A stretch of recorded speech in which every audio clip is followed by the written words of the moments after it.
प्रणाम भगवान। ओम श्री गुरुवे नमः। ओम गुरुर्ब्रह्मा गुरुर्विष्णु गुरुर्देवो महेश्वरः गुरुः साक्षात् परं ब्रह्म तस्मै श्री गुरुवे नमः। ओम शांति शांति शांति। ओम ब्रह्म ज्ञान और उसकी साधना द्वारा स्वामी अखंडानंद सरस्वती जी महाराज द्वारा भगवान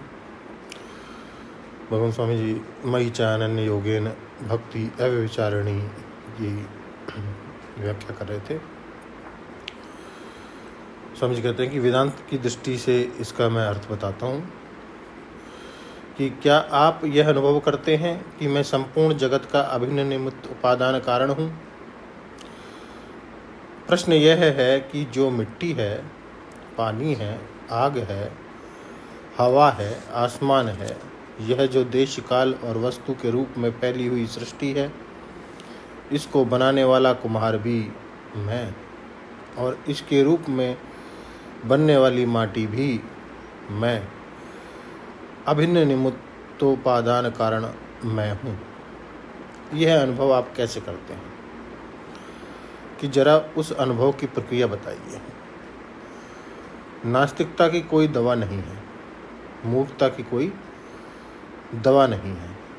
हम आपको यह सुनाना चाहते हैं कि यदि आप अनुभव करेंगे कि जैसे घड़े का उपादान कारण मृतिका है, वैसे सारी सृष्टि का उपादान कारण मैं हूँ, तो वह उपादान कारण दृश्य होगा और आप दृष्टा होंगे।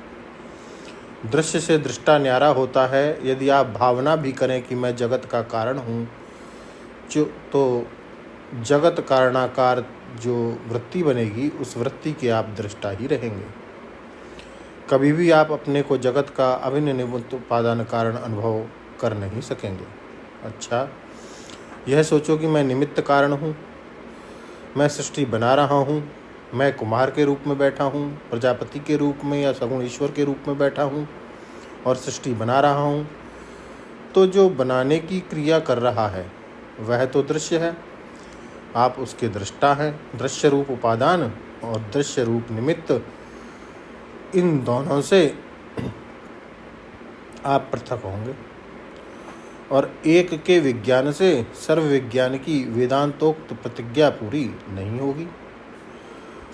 आप सांख्य और योग के अनुसार विवेक करके अथवा चित्तवृत्ति निरोध करके दृष्टा हो सकते हैं, परंतु दृश्य भी मैं ही हूँ, यह ज्ञान आपको योग और सांख्य द्वारा नहीं हो सकता। तो आप पहले एक विचार कीजिए कि पृथ्वी जल से ठोस है, पृथ्वी कठोर है। यह पृथ्वी पिघली हुई चीज़ जल जम के कठोर बनी हुई है और गर्मी से पिघल के द्रवता बनी हुई है।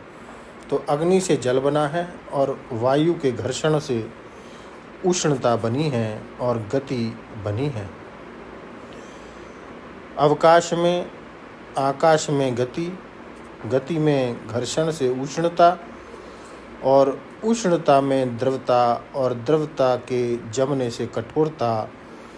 जब जो अवकाश है वह कहाँ है? अब जो अवकाश है वह कहाँ है? अब विचार करो। तो आकाश में गति और उष्णता उत्पन्न होने का जो क्रम है, वह क्रम तो हुआ काल, और उनके लिए जो स्थान है वह हुआ देश। उसका उपादान कारण क्या है? इसका उपादान कारण है बुद्धि। बुद्धि का उपादान कारण है सबीज सत्ता। सबीज सत्ता को सांख्य लोग प्रकृति बोलते हैं और वेदांती लोग उसको अव्याकृत बोलते हैं।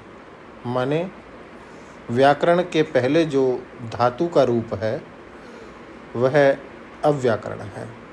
जैसे धातु है भू, अव्याकृत और भवती, भवतः, भवन्ति, भव्यम, भवः, भवनम, ये सब उसके व्याकृत रूप हैं।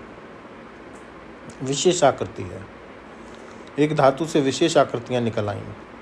व्याकृत होने के पहले जो अव्याकृत है नाम रूप की उत्पत्ति के पहले जो प्रपंच की स्थिति है उसको अव्याकृत बोलते हैं। रामः, रामौ, रामः होने के पहले जो रा है, जो रम है, वह प्राकृत है। गहराई से सोचो तो यह रम भी अव्याकृत नहीं है और भू भी अव्याकृत नहीं है, क्योंकि जब दोनों धातुओं में अंतर है तो अव्याकृत कहाँ है।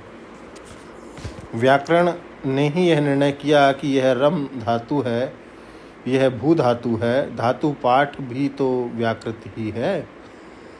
तो रम और भू आदि धातुओं का भेद बनने से पहले जो शब्द की स्थिति है वही व्याकरण की दृष्टि से अव्याकृत है।